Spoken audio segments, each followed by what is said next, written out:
Ahmad Rifai, lahir pada tanggal 9 Muharram 1200 Hijriah atau tanggal 12 November tahun 1785 Masehi, di Tempuran, Jawa Tengah. Ayahnya bernama Muhammad bin Sujakwijaya, seorang penghulu di Tempuran. Ahmad Rifai merupakan anak bungsu dari 8 bersaudara. Sejak ditinggal mati kedua orang tuanya pada usia 7 tahun, ia diasuh oleh kakaknya yang bernama Rojiah, istri Kiai Asy'ari, seorang ulama terkenal dan pengasuh pondok pesantren di Kaliwungu. Di bawah bimbingan Kiai Asy'ari ia belajar ilmu-ilmu Islam yang lazim diajarkan di pesantren seperti tafsir Al-Quran, hadits, nahwu, saraf, mantik, fikih dan sebagainya. Setelah dianggap mampu oleh Kiai Asy'ari, ia membantu kakak iparnya mengajar di pesantren tersebut. Sejak remaja, Ahmad Rifai giat melakukan dakwah keliling di wilayah Kendal dan sekitarnya. Dakwah dan pengajiannya cukup menarik, dengan menggunakan syair, ditambah dengan sikapnya yang anti pemerintah kolonial Belanda. Sebelum pengajiannya diketahui pemerintah kolonial, ia telah berhasil menggalang kekuatan dari santri serta simpatisannya, sehingga ketika kemudian pindah ke Kalisalak, ia sudah mempunyai jaringan pengikut yang tersebar di daerah Kendal dan sekitarnya seperti Wonosobo, Pemalang, Pekalongan, dan Batang.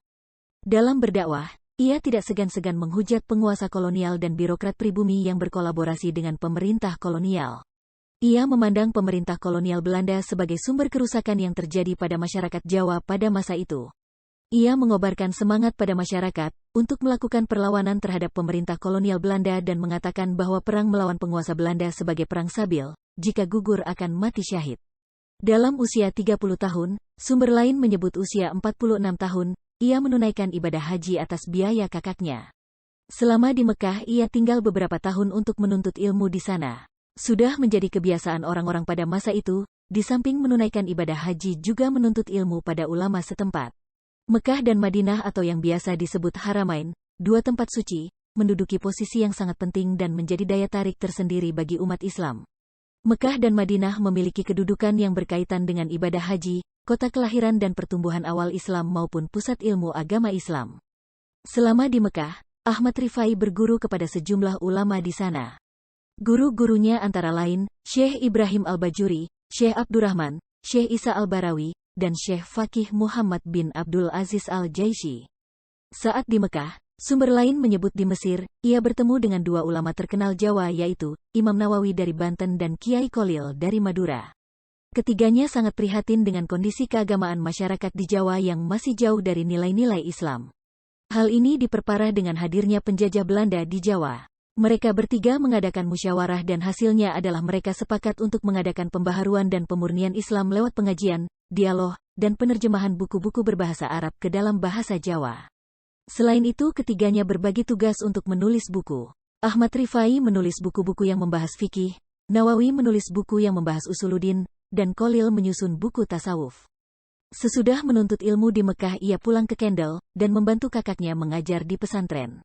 Kemudian ia pindah ke Kalisalak sebuah desa di Kecamatan Limpung Batang yang pada masa itu masuk dalam Keresidenan Pekalongan. Sepulang dari Timur Tengah inilah masa produktif Ahmad Rifai dalam menulis buku-buku tafsir, kitab tarjamah atau tarojumah. Ahmad Rifai adalah seorang juru dakwah yang pandai. Ia mengemas ajarannya dalam buku-buku berbahasa Jawa berhuruf Arab, Arab Pegon, dan berbentuk syair yang menarik bagi orang Jawa, sehingga ajaran Islam mudah dihafal dan dipahami oleh masyarakat Jawa pada masa itu. Di Kalisalak, ia membangun sebuah komunitas pengajian. Mula-mula ia mengajar anak-anak membaca Al-Quran. Namun lambat laun orang dewasa dari desa Kalisalak dan sekitarnya tertarik untuk mengaji padanya. Di desa tersebut Ahmad Rifai menikah dengan Nyai Sujinah. Pernikahan Ahmad Rifai dengan Nyai Sujinah menunjukkan bahwa dirinya mendapat dukungan dari orang yang mempunyai status sosial cukup tinggi yang nantinya dapat memberi manfaat bagi kelangsungan dakwah. Di tempat barunya ini Ahmad Rifai menyebarkan pemikiran Islam melalui buku tarojumah yang ia tulis sendiri. Buku tarojumah ini berbentuk nazam atau syair dalam bahasa Jawa, dan berhuruf Arab, Arab Pegon. Lambat laun, komunitas keagamaan yang dibangun oleh Ahmad Rifai di Kalisalak menarik penduduk sekitar, dan daerah lain menjadi santrinya. Umumnya para santri pengikut Ahmad Rifai adalah masyarakat desa yang mayoritas bekerja sebagai petani. Ia juga mendirikan masjid dan pondok pesantren di Kalisalak, sehingga pengikutnya sering juga disebut santri Kalisalak.